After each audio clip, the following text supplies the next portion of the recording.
técnica da biópsia de pele e depois a gente vai treinar na partezinha aqui da planta do pezinho, a drenagem de abscesso, tá?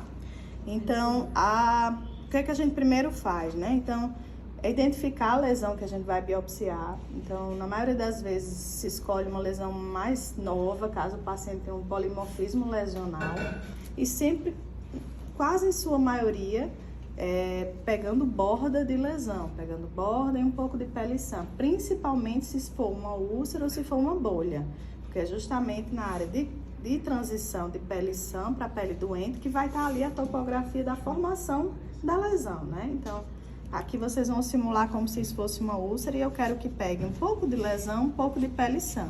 Um pequeno fuso, né? O fuso, ele deve ser pequenininho e a largura dele deve ser em torno de 1/3 do comprimento. Então, a largura, vamos supor que seja isso, o comprimento é 3 vezes essa distância, certo?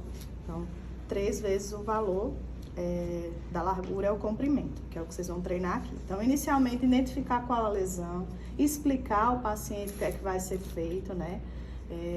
Muitas vezes pode fotografar a lesão para ter aquele documento, se for possível.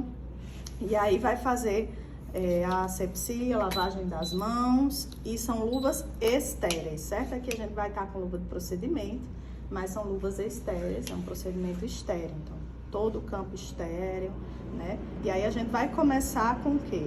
Com a antisepsia, né? Então, gaze, chumacinha de gaze. Você quer apresentar a bandeja? Quer que tenha a bandeja? Você não quero. Fale. Olha, pessoal, na bandeja nós temos uma cubinha redonda, um antisséptico singular, certo? Uma pinça reta grande para fazer a antisepsia, uma tesoura de maio para cortar fio, dreno, um porta-agulha, uma seringa de 5 ml com agulha para fazer a infiltração do anestésico, cabo de bisturi com lâmina número 15 e algumas bandejas têm o cabo de bisturi com lâmina número 24, certo? Não temos muito cabo suficiente para todas as bandejas, eu vou encontrar um desses, certo? Uma pinça de secção com dente e algumas tem sem dente, porque não temos também pinça suficiente para todas as bandejas. Uma pinçazinha de pele, curva e um dreno de penrose, certo? Então, esse material que vocês vão encontrar na bandeja, tá certo? Então é só isso. Campo estéreo e gases estéreis. Campo fenestrado, gases estéreis, esse material aqui é todo estéreo. Então você usa e fio de sutura na área 2R, tá certo? Então todo material que você usa aqui tem que botar de volta aqui, não pode estar fora, porque você vai contaminar ele, tá certo? E um campinho estéreo 40x40, é fenestrado. É só isso o material. Não, se apresentou ao paciente, explicou o procedimento, lavou as mãos, calçou luvas estéreis, partimos para o procedimento em si. Então, gases estéreis, faz um chumaçozinho, vamos pegar então aqui, aqui a gente tem uma Alice, né? E aí a gente vai molhar na solução, que aí pode ser álcool 70, clorexidina e outro povedine, né? Geralmente a gente usa muito clorexidina, tem mais no consultório, até porque prefere veículos não alcoólicos, que se a gente de repente for usar um bisturi elétrico, usar um eletrocautério, não usar nada alcoólico, pode realmente, né, pegar fogo. Então a gente usa mais substâncias aquosas. Então faz aquela antisepsia circular, pegando do centro para a periferia, toda a lesão, certo? Depois descarta e aí pode colocar a pinçazinha no campo estejo, enfim, não colocar de volta na bandeja onde estão os materiais estéreis, certo?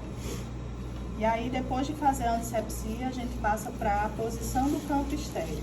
De preferência, a gente coloca esse ladozinho plástico em contato com a pele, porque se cair algum líquido aqui, não vai contaminar, né? Então, de preferência, o ladozinho com o plástico para baixo. Aí, aqui agora temos uma área toda estéreo, né? E aí, em segundo passo, a posição. Terceiro passo, anestesia, certo? Então, aqui a gente vai usar lidocaína, pode usar com ou sem vaso, de preferência com vaso. Sem vaso, quando há extremidades, dígito, glande, lóbulo de orelha ou ponta de nariz, certo? Mas muitas vezes a gente acaba até usando porque são quantidades pequenas, né? Então a gente não vai fazer um bloqueio regional. Então faz a aspiração do anestésico. A gente tem um anestésico aí pra simular? Tem não, né? E aí o que é que a gente vai fazer? Se for um fuso maior, a gente pode fazer um leque, né? Que é entrar na extremidade de onde eu vou fazer meu fuso, mais ou menos aí a 45 graus.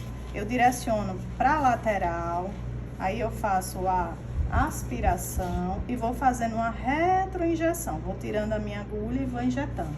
Sem sair do lugar, eu vou para o centro, aspiro novamente e vou fazendo retroinjeção. E faço na lateral. Então, eu fiz um triângulo, né? De novo fazendo retroinjeção. Se eu for fazer um fuso maior, eu fiz um triângulo aqui, eu posso fazer um triângulo do outro lado, que aí vai formar uma imagem realmente de um fuso, certo? Então, vou aqui na lateral, aspiro, injeto, aspiro, injeto, aspiro, injeto. Quando eu vou fazer um push, que existe um instrumento dermatológico que é redondinho, um push, não sei se vocês já viram. Ele é um cilindro e a borda dele é cortante. E ele existe vários diâmetros, 2, 4, 5, enfim, de 2 até 8 milímetros, certo? Que é o diâmetro mesmo da circunferência cortante dele. Se eu for fazer só um fusozinho, eu costumo fazer só um botão anestésico. Então, eu entro também a 45 graus, faço a aspiração e faço um botão. Aquele botão ali já é suficiente para fazer um fuso que é circular, é pequenininho, certo?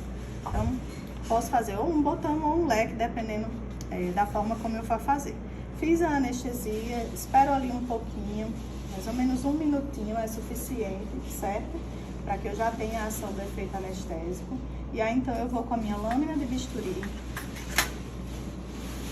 vou fazer um pequeno fuso, certo? Pegando lesão. Então, o bisturi eu costumo pegar assim como um lápis, né? De forma firme. E aí, você entra mesmo a 90 graus.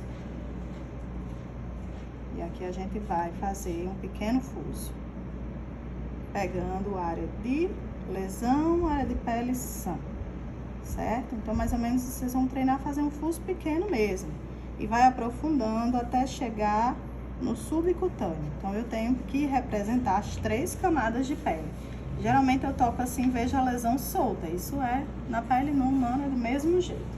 E aí, eu pego a minha pinça de dissecção, levanto aqui uma pontinha e aí solto aquele fragmento. Soltei o fragmento, aqui já tô no subcutâneo. Vai ter um potinho com formol, que aqui não tá representado. Potinho com formol, a gente coloca. Esse potinho não precisa ser estéreo, mas aí eu não posso tocar nele, né? Um auxiliar vai me apresentar, eu vou colocar o fragmento dentro do formol. E aí, então, o que é que eu vou fazer agora? A sutura, certo? Tenho o porta-agulha. A gente vai treinar a sutura simples mesmo, tá? Então, aqui esses fragmentos são pequenos, não tem sentido eu fazer um intradérmico, enfim, certo? Então, eu venho com a minha pincinha de secção.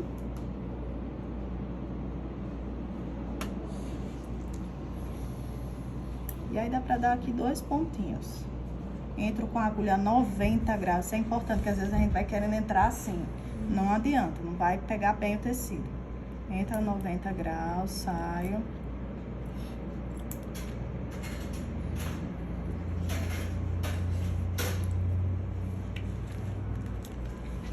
E aí, economizar fio também. 2 voltinhas. Giro pra ficar assim retinho, né? Aí, ó, lembrar que aí esses dois, para o nozinho ficar sem estar soltando, você deve fazer uma volta aqui desse lado agora e a outra volta desse lado. Então, prestar atenção nisso. Então, eu vou aqui, dou uma volta, aperto. Aí, agora eu vou desse lado, dou uma volta, aperto, certo? Eu posso colocar meu nozinho assim mais de lado, deixar no centro, enfim. E aí, venho com a tesoura de maio. E aí corta, se estiver sozinho, não, vocês vão estar em dupla, então um já vai auxiliando o outro, certo?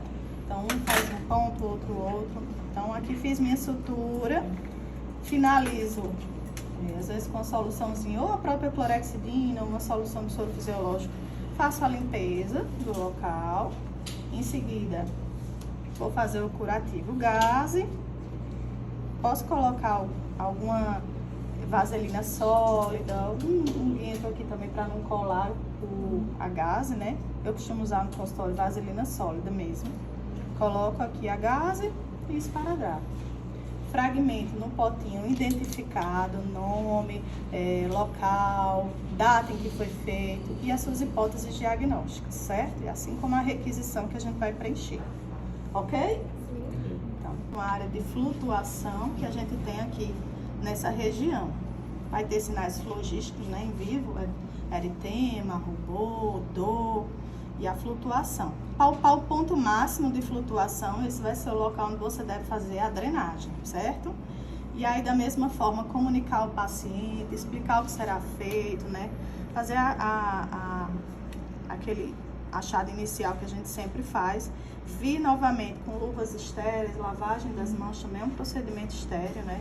Embora a gente saiba ali, provavelmente está infectado, mas existem abscessos estéreis, né? E a gente também não vai levar outra flora para lá. Então, luvas estéreis, mais uma vez a antisepsia com a solução, a pinça. Cadê? Ah, eu coloquei aqui. Então, mais uma vez, do mesmo jeito, movimentos circulares de preferência, né? Mas você também pode fazendo assim e desse outro lado virar, né, a sua gaze para fazer aqui, trocar a gaze se achar necessário, que seja mais fidedigna ainda a sua asepsia, sua antisepsia, aliás. E aí aqui a gente vai colocar o campo estéreo, fenestrado, certo? E aí a anestesia aqui ela é diferente. Aqui a gente vai precisar de um volume maior de anestésico. Muitas vezes a gente troca, né, por uma agulhinha de insulina com diâmetro calibre menor para ser menos doloroso para o paciente.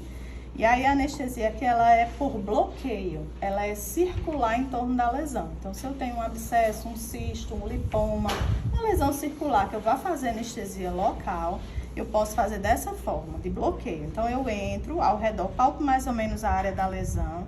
Então ao redor dela, onde eu não tenha mais lesão palpável, eu entro também mais ou menos a 45 graus. Aqui minha agulha, então eu não vejo ela, significa que ela tá ali no subcutâneo. Faço a aspiração e vou fazendo retroinjeção, injetando e tirando. A próxima entrada da minha agulha, eu já entro num local que eu já tenho anestesiado, para ser menos doloroso para o paciente as inúmeras picadas. Então eu já entro aqui mais ou menos onde eu finalizei a retroinjeção anterior. Faço aspiração, vou fazendo retroinjeção. De novo, entro aqui onde eu já finalizei. E eu vou fazendo isso em torno de toda a lesão, certo? Vou fazendo em volta de toda a lesão. Finalizei em volta da lesão. Eu posso fazer um pequeno botão intradérmico no centro, no local onde eu vou fazer realmente a incisão. Então, eu venho aqui bem superficial. Aqui, muitas vezes, eu consigo ver até a agulha translúcido, que é bem intradérmico.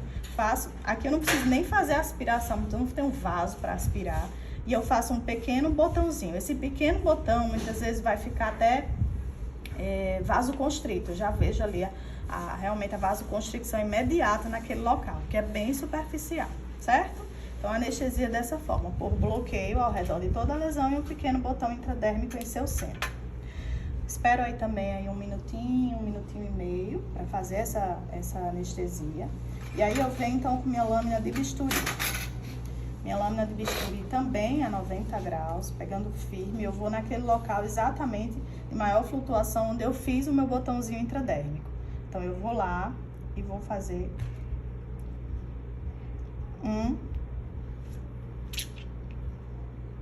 e aí já começa a drenar espontaneamente o conteúdo, né? Que aí vai ser um conteúdo purulento. E aí já começa a drenar espontaneamente. Eu pego minha gaze ou uma compressa que eu possa ter no local. Vou fazendo realmente a limpeza. Já vai drenando muito. É assim que acontece em vivo. Eu posso fazer uma pequena pressão, mas não é o ideal que a gente fica assim, ó, apertando, fazendo realmente grande pressão. Por quê? Porque você pode difundir o processo infeccioso. Então, drenou espontaneamente, eu posso vir com a minha pinça Kelly curva, certo? A Kelly. Eu entro aqui no local, aí vou fazendo uma pequena divulsão, apertando e abrindo o orifício para que vá drenando o restante do conteúdo, certo? Então, tentar drenar. O que é que eu posso fazer ao final disso também? Aqui a gente não tem, mas é algo que pode ilustrar. Se eu tiver um sorozinho fisiológico, um assistente, eu posso fazer uma irrigação. Pegar numa seringa um sorinho e jogar dentro para lavar, né? Então, eu posso fazer isso. Se for uma cavidade maior, que eu tenho esse acesso, eu posso fazer isso. Então, vou fazendo isso, vou tirando o conteúdo. E ao final, quando a cavidade geralmente, assim, um abscesso pequenininho, um furúnculo, não precisa de dreno. Se eu tenho uma lesão maior, em torno aí de 4, 5 centímetros, eu devo deixar um dreno no local. E o dreno que a gente usa é o dreno de Penrose, que é um dreno que drena por capilaridade. Então, a gente vai deixar dentro e aquilo vai formar um pertuito que vai facilitar a saída do restante do exudato.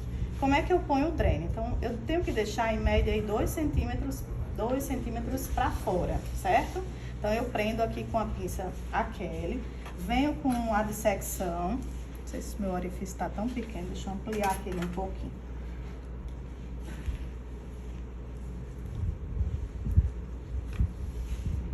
Tá saindo.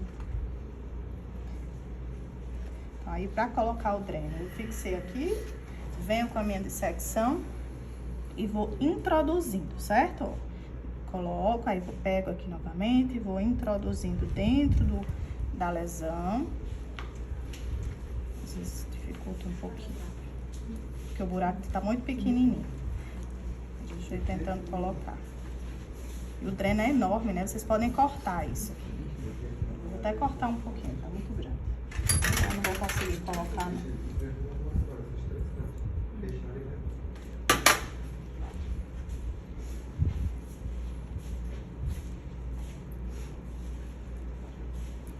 Coloco aqui o dreno dentro da lesão, certo? Vou colocar mais um pouquinho. Deixo aí em torno de 2 centímetros para fora. E aí eu tenho que fazer essa fixação do dreno, para que ele fique uns dias. Eu vá tracionando aí ao longo dos dias, quando os curativos estão sendo feitos, em torno de 1 centímetro por dia. E aí depois, mais ou menos 5, 7 dias, esse dreno sai. Como é que eu faço a fixação dele?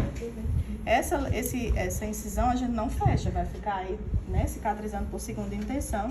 É um pontinho apenas no dreno. Então, o dreno eu posso pegar uma parte aqui, né, da incisão de pele. Uma parte de pele aqui da incisão.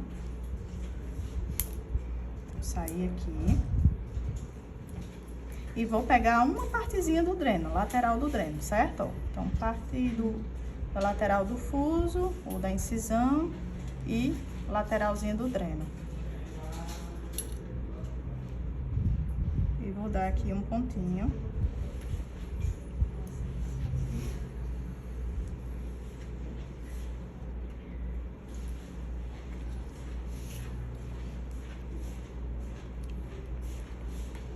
Então, fixei meu dreno. Então, ficou aqui, ele ficou preso só de um lado. Então, vem aqui, traciona 1 centímetrozinho e vai tirando todo dia 1 centímetro, todo dia 1 centímetro, até que o dreno vai sair por completo. Eu venho, tiro aqui meu pontinho